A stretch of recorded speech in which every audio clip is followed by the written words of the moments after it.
Hi, I'm Greg Hunter. This is the weekly news wrap up for Friday, October 25th, 2019, the WNW 407.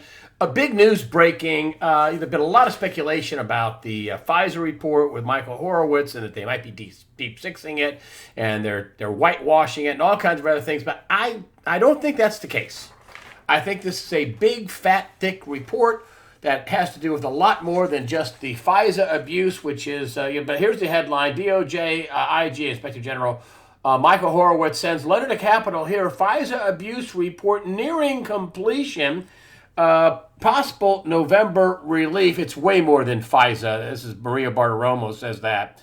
It's much bigger. She says it's like a phone book. Horowitz, this is what he says. Horowitz, in his letter to lawmakers, said, I anticipate that the final report will be released publicly with few redactions. And of course, they took a dossier paid for by Hillary Clinton and the DNC, and they knew it was fraudulent and bogus, and they applied 4 times for spy warrants against everything Trump. That's a fact. They did that. Comey signed off on it. Rob Rosenstein signed off on it. Sally Yates signed off on it. And Andrew McCabe signed off on it. I believe those are the 4 signatures. Top people, DOJ, FBI, signed off on this abuse, this fraud on the court. But there are people out there saying it's going to be much bigger than this. Much bigger. And there's going to be few redactions. So I wonder if this is the reason why that the mainstream media is going so crazy, nutty, full-on propaganda with this bogus witch hunt number 2 with this Ukraine deal. And it's a completely, totally secret process. And here's my beef with the media. That's okay. The media, they're not talking about that. They're not talking about that the Democrats have locked them out of the room, that they can't see anything but a redacted transcript. They cannot hear testimony. They cannot ask questions. They cannot call witnesses. It's a kangaroo court star chamber, which they had over in England years ago, which is why the founding fathers have due process, see your accuser, open court hearings so people don't get railroaded in a secret court.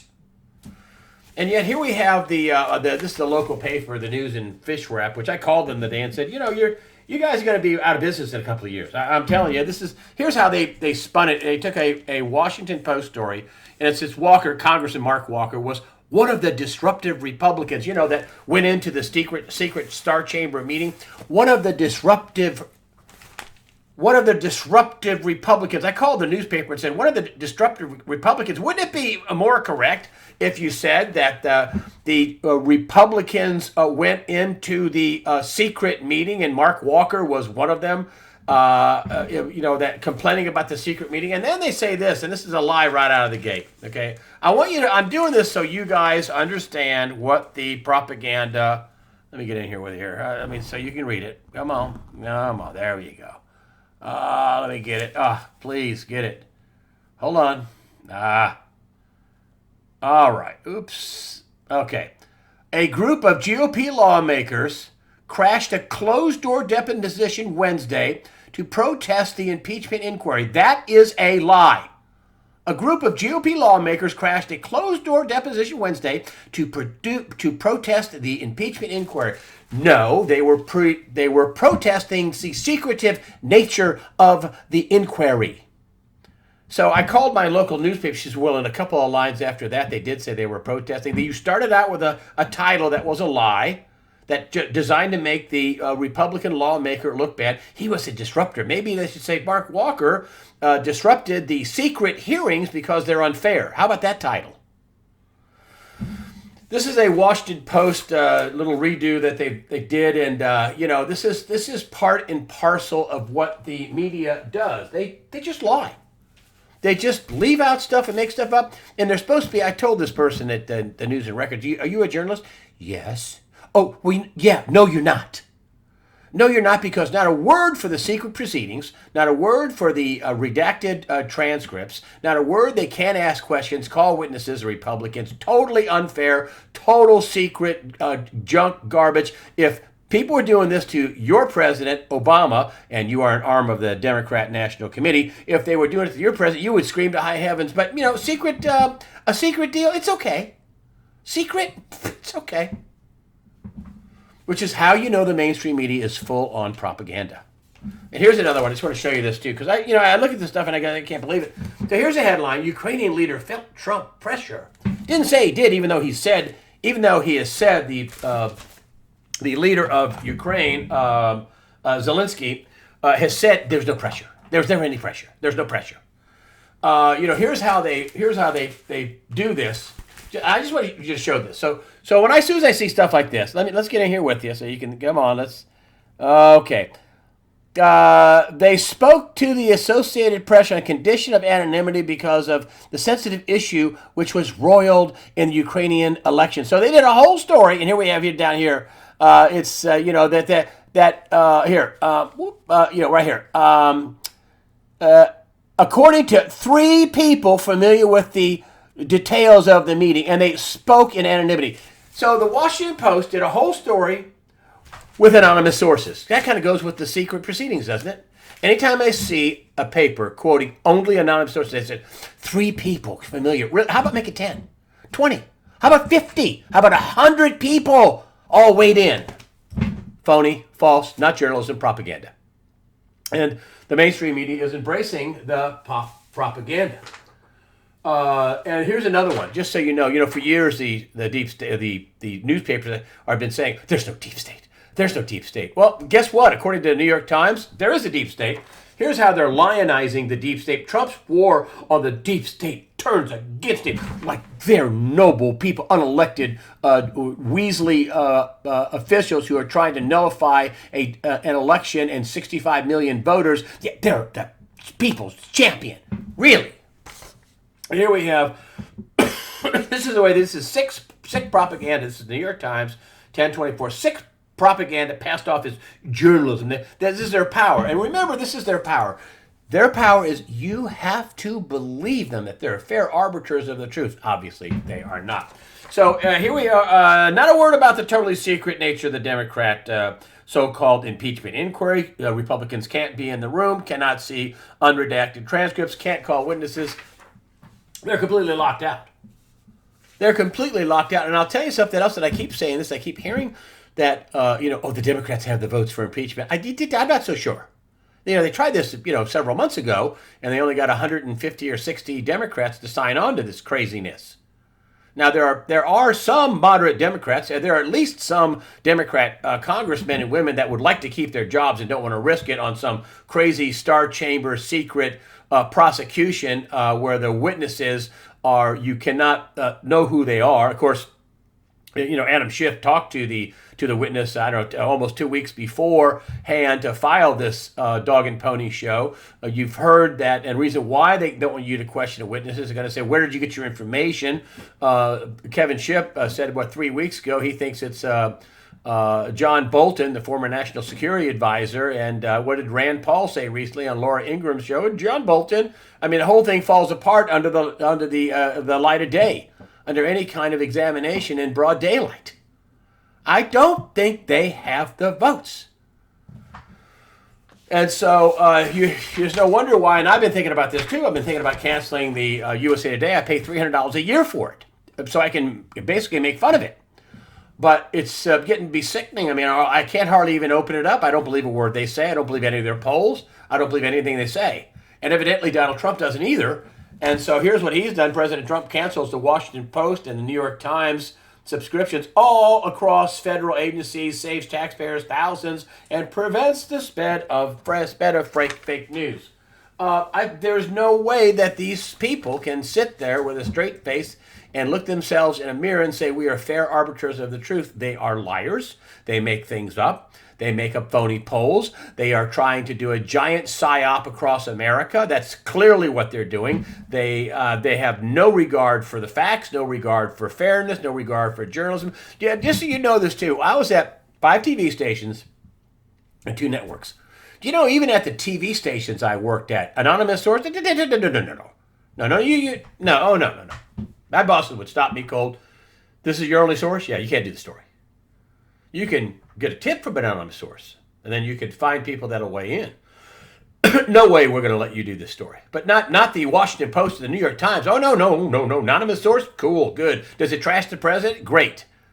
You understand what I'm saying? That this is, I worked in their houses. And I called this newspaper today, my local paper, and said, listen, I'm not really a Republican. I probably lean right, but I'm not a Republican. I'm registered as independent. And always have been.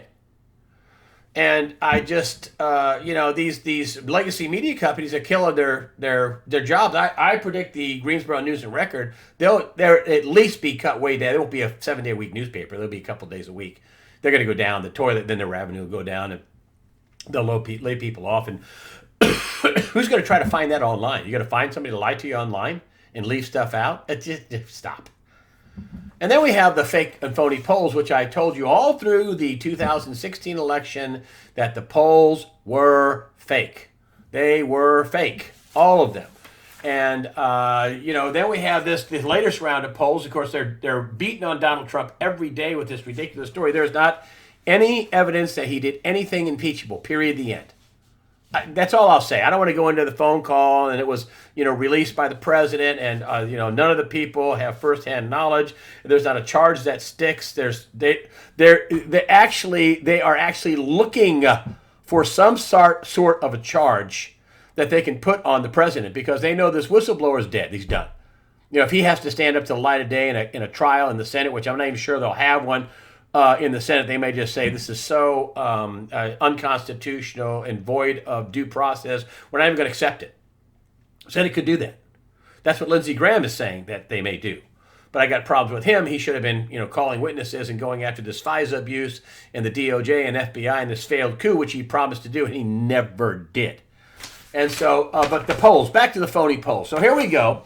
Gallup admits poll claiming 52% of Americans support impeachment may have included illegal aliens. Isn't that rich? So you're polling people that this president wants to deport because they're here illegally. You don't think that would skew your poll, Gallup? More total garbage. And then we had, let's not forget the recent Fox News poll on Trump impeachment over sampled Democrats to get a 51% approval for impeachment. A fake news and polls, gigantic psyop on we the people. So when the president says the mainstream media is the enemy of the people, he is absolutely correct. They're misinforming people. They're misinforming them. They're lying. They're lying by omission. They're skewing their phony polls to get a result, to try to make the president. They're doing everything they can. And remember, the media was part of the media leak strategy. Remember that. There are some people in the media, I think, that are going to be in deep, deep trouble when all this is finished. This was Strzok, Strzok, the number 2 deputy counterintelligence agent at the FBI, with Lisa Page, his paramour, his lover, who was the attorney for the number 2 at the FBI, Andrew McCabe, talking about this is their words, the media leak strategy. And what came out in this whistleblower report, I've told you this before, he quoted 19 articles that, that backed up his story in the media leak strategy. This is an operation, folks. And the mainstream media is clearly involved in an operation. Clearly. Back here to Senator Rand Paul. Don't agree with everything he does. He didn't want to fund the wall and taking the money from the military. But he did say this, and I say bravo to you, Senator Rand Paul. Once again, calls out Lindsey Graham for the BS symbolic resolution while refusing to call promised witnesses to judiciary. We're talking about the FISA abuse and the first failed takedown of a duly elected president, Donald Trump. And he hasn't called a single witness. He was going to get to the bottom of it. Remember that? He said this on Hannity. And this is why that I am very reluctant to rely on Fox News. They called the election early in 2018. That's a fact, folks. There's no way they could have done that legitimately. They did not know. The polls were still open, an hour and a half on the West Coast, a half hour in the Rocky Mountain time. And John Tester was up for Senate up in the Rocky Mountain time zone. So that probably affected that. That's what they were looking for anyway. Go home, it's over, forget it, it's done. And then you have the calling it early, an hour and a half early, hour early. There's no way they could have done this. Is Fox News, and then you got Fox News, and you have Lindsey Graham on Fox News, and Hannity cannot pull the trigger. Even one guest this week said Lindsey Graham needs to be calling witnesses and testifying in the Senate because he's the head of the judiciary, right? Nope. No. He's going to have a resolution. So he ought to be talking about the whole email scam, the going to the bottom of the Ukrainian thing, and how much money the Clinton Fraud Foundation got just from Ukraine. It was reportedly $10 million. And so but is Hannity or anybody going to ask Lindsey Graham, hey, Lindsey, why don't you do your job in the Senate there and use the Senate just like Shifty Schiff is doing in the House, but yet ask real questions to real witnesses about real corruption and real wrongdoing and real seditious behavior? How about you do that, Lindsey Graham? How about that? Not come up with some pansy piece of legislation about we're going to have a little piece of legislation that says we don't like this. I want to get to the economy. Listen, I don't want to drone on and on about how bad the economy is. Listen, we are the best economy in the world. There is no question about that. But that's not saying that much. The world economy is in big trouble.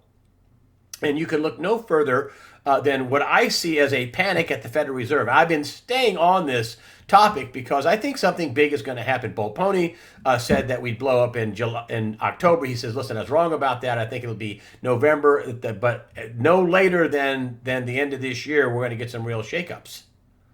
And other big people have been sounding the warning bells as well. And including the Federal Reserve. And if you look at their actions, the Federal Reserve, this is unbelievable. The Fed injects $134 billion in liquidity, term repo, oversubscribed amid month-end liquidity. At one point, and one day this week, they put in about $100 billion. And now Wednesday, Thursday night, $134 billion.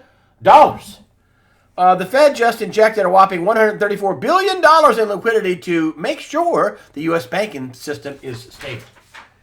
And this is what that looked like on a chart, a daily chart. I mean, that just looks like, oh my gosh, what's happening? Boing.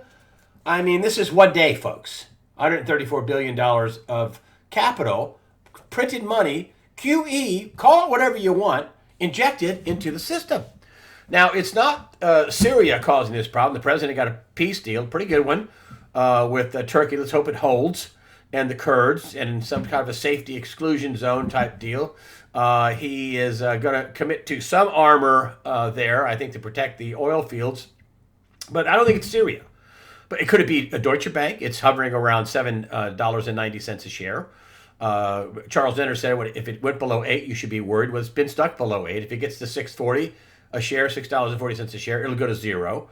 It's so funny. It got to $6.44 and bounced off that and went up. But, it was down 1% yesterday, Deutsche Bank.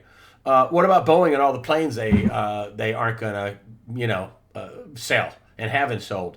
And other airlines buying, $100 billion worth of planes and avoiding Boeing, which it's sad because the people that made, the decisions to not install safety equipment and took shortcuts, those are the people at the top of the company, not the rank and file people building the planes.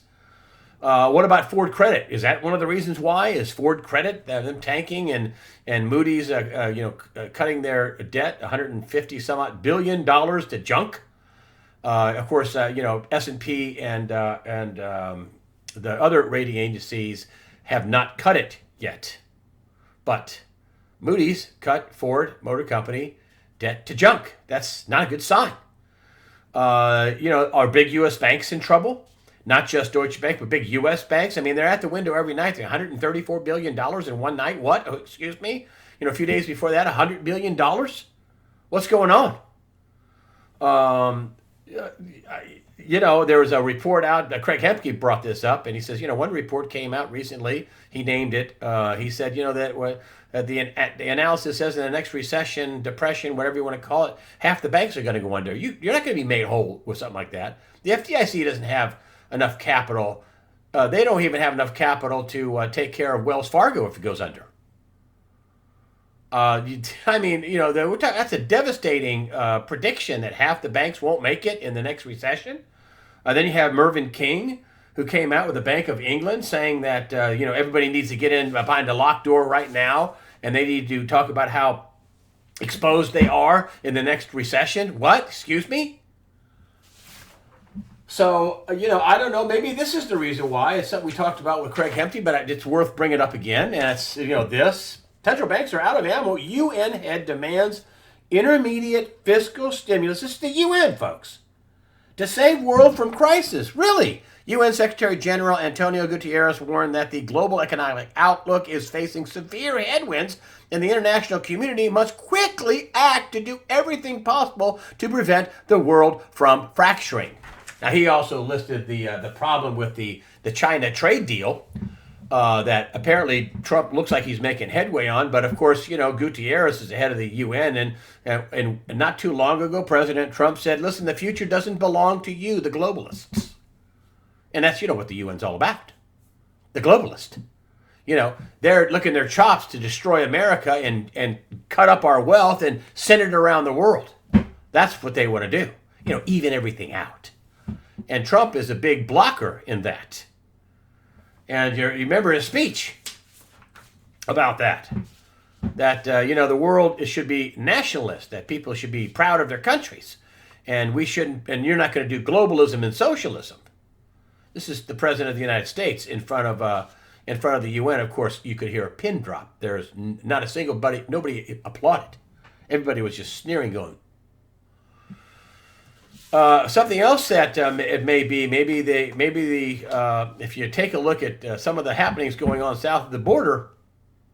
I mean, if this doesn't say we need a wall now more than ever, it's really you're in a fog. And here is the drug cartel just defeated the Mexican military in a battle. Really? Did you hear about this? A drug cartel just defeated the Mexican military in battle. The 8-hour battle ended when the government forces, outgunned and surrounded, received an order directly from the Mexican president, Andres Manuel Lopez Obrador, to release their prisoner, the son of drug kingpin Joaquin El Chapo Guzman. And surrender. They were told that to surrender. Mexico is a country of about 120 million people, and it's disintegrating. Now the drug cartels are outgunning, outshooting, and defeating the Mexican military. They supposedly had all kinds of military-style weapons, explosives, armored vehicles. That is. You think that's going to get any better? Down in Mexico? You think we don't need a wall? I think we should put U.S. troops on the border locked and loaded to stop any of that stuff from coming north. We are frantically building a wall and using military assets, military money to do it, and I am all for it. I mean, you talk about a few $1 billion. I mean, every day on OAN, they've been counting the expense of illegal immigration. They're up to, I think, $220 billion. And how much did Donald Trump want for a wall? $5 billion? I mean, it's ridiculous. You have real traitors in Congress wanting the country to go under and be taken under. And I think that's what the whole Obama-Hillary plan really was. Put all kinds of restrictions and regulations out there. Make sure things get gummed up. Don't drill for oil. Don't become energy independent. Make sure that business is hard to do. That jobs are hard to create. You just make sure we grind America into the dirt so we can take it over, destroy the military. Listen. I think that was part of the plan, and people are sleepwalking. One of the things that you have no control over is the crop situation. One person told me that I should have brought up the big snowstorm in mid-October on the upper Midwest, which really did a number on lowering the amount of crops that will be harvested. I mean, it's multiple states: Nebraska and South Dakota, North Dakota, parts of Montana, Iowa. They had a big snowstorm and things are really messed up. And since I've been talking about crops, do you know that I've had farmers from all over the country contact me and say, "You're right on, brother. We're going to have the USDA is way underestimating what's going on." The lowest estimate I got from one farmer said 10 to 20% lower. Other farmers are agreeing with the state of Ohio, state of Ohio State University, that is what 30-something% for both corn and beans lowered yields. They think that's in the neighborhood for the entire country. 30-some-odd% lower for both soybeans and corn. Another farmer friend says, I'll tell you what else is going on that people aren't talking about. So let's say somebody planted and they did get a corn crop to come up. Look at some of the ears in my field. You think I can sell this? Here we go. I got a corn crop. It came up. Look what I got here. You think that's healthy? Of course it's not healthy. The disease in the field, the lack of planting, the prevent checks that went out, the millions and millions of acres that weren't planted. One farmer was with a big operation called me and said, listen, the silage is another disaster. We need 100 and it's going to be cut in half, he said. I don't know the number. I don't remember the number, but he says the amount of silage for hogs and for beef going to be cut in half. So that's yet another problem. So I don't know what the USDA is doing with lowballing the crop yields. They did come out and say there were lower yields. That's obvious. I don't know if they're trying to keep the price down or they're incompetent or maybe they're just really do think that it's not going to be so bad. But the farmers that are contacting me are saying it's going to be bad. And there's some farmers with, I think one has 400 acres or so, 600 acres. Others have thousands of acres. Others have big operations. So, and they say that it's much worse than anybody is anticipating. So we shall see. That's yet another fly in the ointment, another problem with the economy, another problem with farmers and the trickle-down effect of having a good crop and having money to buy equipment and cars and hire people and things like that. So, we shall see. With that, I just wanted to tell you thanks for all your support and your comments. I appreciate that. Thank you for your donations. That helps us out, especially in lieu of the fact that every week some video is demonetized either completely or demonetized for 30 or 40,000 views. And demonetized people say, well, I see a commercial. Yeah, it's a 6-minute commercial. Nobody's going to watch that. It's a 4-minute commercial. Nobody's going to watch that. When you're fully monetized at Google, they give you 20-second non-skippable ads, or 20-second skippable ads, or 30-second skippable ads, and you're more likely to watch a non-skippable ad if it's 20 or 30 seconds. Of course, in many cases, the non-skippable, you have to watch for 20 seconds, which is how I keep the lights on. At any rate, I appreciate you. I think there. Also, one thing I just wanted to bring up that supposedly the witches around America, hundreds, if not thousands, are going to try to bound the president and cast a spell on him. Let's all pray for President Donald Trump, because there are people who bow down to Satan. There are people who pray to Satan. There are witches out there that believe in witchcraft. It cannot defeat Jesus Christ, the Son of God and God the Father. It cannot. So let's take a few minutes to make sure you pray every day for the president. Every day. Pray for the president. And listen, evil wants you to be afraid. Don't be. Fear not. Prepare yourself mentally, physically, above all, spiritually. Fear not. God the Father, His Son, Jesus Christ, and the Holy Spirit are firmly in control. Thank you for supporting USAWatchdog.com.